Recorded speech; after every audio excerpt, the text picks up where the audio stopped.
Hello everyone, welcome to the channel Anant and you are watching our series Learn English. This is your day 1. आज के इस video में हम सीखेंगे subject verb और helping verb के बारे में। तो सबसे पहले बात करेंगे सब्जेक्ट की। सब्जेक्ट को हिंदी में बोलते हैं कर्ता और अगर आप समझें तो आप बोल सकते हैं काम करने वाला। इंग्लिश में कोई भी सेंटेंस अगर आप बोलेंगे या कोई भी सेंटेंस आप लिखेंगे बनाएंगे तो उसमें सब्जेक्ट का यूज होता है। अब क्या होते हैं सब्जेक्ट, आपकी स्क्रीन पर अब आप देख रहे होंगे। आपने अक्सर यूज किया होगा ही का, शी का, नेम का, इट का। नेम मीन्स किसी का भी नाम हो सकता है, ठीक है। ही आप यूज करते हैं लड़कों के लिए, शी आप यूज करते हैं लड़कियों के लिए, नेम आप यूज कर सकते हैं किसी का भी नाम हो सकता है, आपका नाम, मेरा नाम, आपके दोस्त का नाम, मेरे दोस्त का नाम, किसी पर्टिकुलर चीज का नाम हो सकता है, जैसे मैं बोलूं ताजमहल, ठीक है।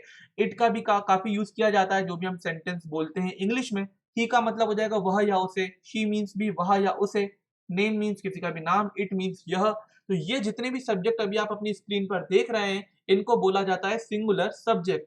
इसके साथ साथ कुछ और भी सब्जेक्ट होते हैं दोस्तों, जैसे कि अभी आप स्क्रीन पर देख रहे हैं आई, जिसका मतलब होता है मैं या मुझे, यू जिसका मतलब हो जाएगा तुम या तुम्हें, वी हम या हमें, दे का मतलब हो जाएगा वे या उन्हें। इन सब्जेक्ट को हम लोग दोस्तों बोलेंगे प्लूरल सब्जेक्ट। अब ये प्लूरल है मीन, जैसे देखिए दे में बहुत सारे लोग आ सकते हैं इसलिए ये प्लूरल है। वी हम सब में बहुत सारे लोग आ सकते हैं, ये भी प्लूरल है। रही बात आई और यू की तो ये एक्सेप्शन है, लेकिन इनको हम प्लूरल की तरह ही ट्रीट करते हैं इंग्लिश लैंग्वेज में। आई होप आप लोगों को इतना समझ में आया होगा। तो अब आपको बस ये याद रखना है ही शी नेम और इट सिंगुलर सब्जेक्ट में आएंगे, I you we they plural subject में आएंगे। चलिए दोस्तों अब बात करते हैं वर्ब की। किसी भी सेंटेंस में वर्ब का भी यूज किया जाता है। वर्ब का मतलब होता है काम या फिर क्रिया। किसी भी काम को आप करते हो वो वर्ब है। आपकी स्क्रीन के सामने देखिए कितने सारे एग्जांपल आपको दिख रहे हैं, जैसे कि चलना, दौड़ना, आना जाना, खेलना, पढ़ना, हंसना। इंग्लिश में आप बोलोगे वॉक, रन, कम, गो, प्ले, रीड, लाफ। ये सारी वर्ब है। इनके साथ साथ बहुत सारी वर्ब भी होती हैं जो हम पढ़ते रहते हैं, तो वो आगे हम पढ़ेंगे भी। तो फिलहाल के लिए तो हमने इन एग्जाम्पल के हल्के समझा कि वर्ब होती क्या है। वर्ब मतलब कोई भी काम अगर हो रहा है वो हमारी वर्ब है, ठीक है। एग्जाम्पल हमने देख ही लिया, वॉक, रन, कम, गो, प्ले, रीड, लाफ। तो ये था वर्ब या फिर काम या क्रिया। इसके साथ साथ दोस्तों अब हम देखेंगे हेल्पिंग वर्ब के बारे में। हेल्पिंग वर्ब को ऑक्सिलरी वर्ब भी बोला जाता है, तो ये आप याद रखिए। हेल्पिंग वर्ब यानी कि ऑक्सिलरी वर्ब को दो पार्ट में दोस्तों डिवाइड किया गया है। पहला होता है मेन ऑक्सिलरी वर्ब, दूसरा होता है मॉडल ऑक्सिलरी वर्ब। पहले हम बात करते हैं मेन ऑक्सिलरी वर्ब की। तो आपकी स्क्रीन के सामने आप देख रहे हैं इनको भी तीन सेक्शन में हमने डिवाइड कर दिया है। पहला आएगा टू बी के अंदर आपको मिलेगा is, am, are, was, were, being, been, will be. To have के अंदर has, have, had, having, will have. और टू डू सेक्शन के अंदर आपको मिल जाएगा do, does, will do.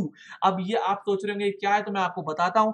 To be का मतलब होता है किसी चीज का होना। जैसे मैंने बोला मैं एक लड़का हूं, तो मैंने बोला आई एम अ बॉय। तो मैंने यहाँ पे देखिए टू बी वाले सेक्शन में एम होता है, तो मैंने एम का यूज किया, आई एम अ बॉय।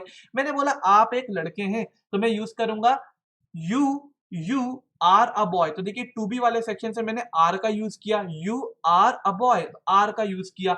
इसी तरीके से दोस्तों टू हैव का मतलब होता है आपके पास कोई चीज है, आपके पास कोई चीज है। जैसे मैंने बोला कि मेरे पास पेन है, तो मैंने बोला आई हैव पेन। तो देखिए मैंने टू हैव वाले में से हेल्पिंग वर्ब कहां से उठाई, टू हैव वाले सेक्शन में से उठाई, हैव। मैंने बोला आपके पास पेन है, तो मैं बोलूंगा यू हैव पेन। मैंने बोला उसके पास पेन है, मैं बोलूंगा ही हैज पेन, ठीक है। इसी की तरह दोस्तों लास्ट सेक्शन में आप देख रहे होंगे टू डू, इसका मतलब होता है किसी काम को करना वगैरह। तो जैसे मैं बोल रहा हूं कि मैं करता हूं तो मैं बोलूंगा आई डू। मैं बोलता हूं आप करते हो तो मैं बोलूंगा यू डू। मैं बोलूंगा वह करता है तो मैं बोलूंगा ही डज। तो ये भी मैंने टू डू वाले सेक्शन में से अभी आपको बताया। तो ये थी हमारी मेन ऑक्सिलरी वर्ब। इनका इंग्लिश में हम जो भी सेंटेंस बनाते हैं उनमें यूज करते हैं। और अब हम देखेंगे दोस्तों मॉडल ऑक्सिलरी वर्ब के बारे में। तो मॉडल ऑक्सिलरी वर्ब भी हेल्पिंग वर्ब की तरह हम यूज करते हैं। तो ये क्या क्या हो सकती है, जैसे कि can, should, may, would, might, must. अब आज हम इस वीडियो में जो भी सेंटेंस का फॉर्मेशन करेंगे दोस्तों, तो हम लोग यूज करने वाले हैं उसमें हेल्पिंग वर्ब में मॉडल ऑक्सिलरी वर्ब को, ठीक है। हम लोग मॉडल वर्ब्स का यूज करेंगे ताकि आप इजीली सेंटेंस बना पाए, क्योंकि इनसे अगर आप सेंटेंस बनाएंगे ना कैन, शुड, मे, वुड वगैरह से, तो बहुत इजीली आप डे वन में सेंटेंस का फॉर्मेशन कर पाएंगे। यहाँ पे जो मेन ऑक्सिलरी वर्ब है is, am, are, has, have, had, do, does, will do, ये सब थोड़ा कॉम्प्लिकेटेड हो जाएगा डे वन की क्लास में, इसलिए आज हम सिर्फ मॉडल ऑक्सिलरी वर्ब का यूज करके सेंटेंस का फॉर्मेशन करेंगे। चलिए अब हम आपको बता देते हैं हमारा रूल इंग्लिश में कोई भी सेंटेंस बनाने के लिए।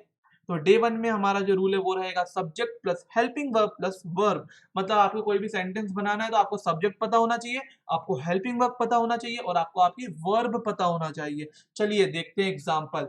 तो आज हम लोग यूज करने वाले हैं कैन का और शुड का। कैन का मतलब होता है सकता है, सकती है। शुड का मतलब होता है दोस्तों चाहिए।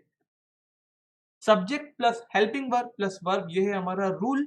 चलिए जैसे कि दोस्तों मैंने बोला मैं जा सकता हूं, मैं जा सकता हूं। यहां पे आप बताइए सेंटेंस में सबसे इंपॉर्टेंट बंदा कौन है? मैं अपनी बात कर रहा हूं, मैं। तो हमारा सब्जेक्ट क्या हो जाएगा दोस्तों? मैं। अब मैं बात करूं जा सकता हूं, मैं जा, जा मतलब जाना, जाना मतलब किसी काम की हम यहाँ पे बात कर रहे हैं। और जा आपकी यहाँ पे इसलिए हो जाएगी दोस्तों वर्ब, मतलब यहाँ पे कोई काम की बात हो रही है, मतलब जाना या जा, यह हो गई आपकी वर्ब। अब बचा हुआ पोर्शन आप देख रहे हैं सकता हूं, तो सकता हूं अब आपकी हो जाएगी दोस्तों हेल्पिंग वर्ब। इंग्लिश में आप इसको बोल सकते हैं आई कैन गो। मतलब मैं की जगह मैंने यूज किया आई, ये हमारा सब्जेक्ट है। जाना या जा के लिए हमने यूज किया है दोस्तों गो, गो हमारा वर्ब है। और बचा हुआ पोर्शन सकता हूं के लिए दोस्तों हम यूज करते हैं कैन। अब एक चीज आपने नोटिस करी होगी कि हिंदी के सेंटेंसेस में हेल्पिंग वर्ब आपको लास्ट में दिखेगी, लेकिन इंग्लिश के सेंटेंसेस में आपको लास्ट में वर्ब दिखेगी। जैसे कि आई कैन गो में लास्ट वाला जो वर्ड है वो है गो, और गो एक होता है दोस्तों वर्ब। तो ये आप याद रखना। एक और एग्जांपल देखते हैं। जैसे मैं बोलता हूं उसे जाना चाहिए, तो यहाँ पे उसे, उसे उसे क्या है, ये इस सेंटेंस में सबसे इंपॉर्टेंट चीज क्या है? उसे जाना चाहिए। जैसे अगर मान लीजिए मैं बोलता हूँ जाना चाहिए तो आपको कुछ समझ में नहीं आएगा, मैं बोलूंगा उसे जाना चाहिए। उसे is very important, this is your subject. जाना, जाना सिंपली किसी काम की यहाँ पे बात हो रही है तो जाना आपका वर्ब हो जाएगा। अब बचा है चाहिए, तो ये आपकी हो जाएगी हेल्पिंग वर्ब।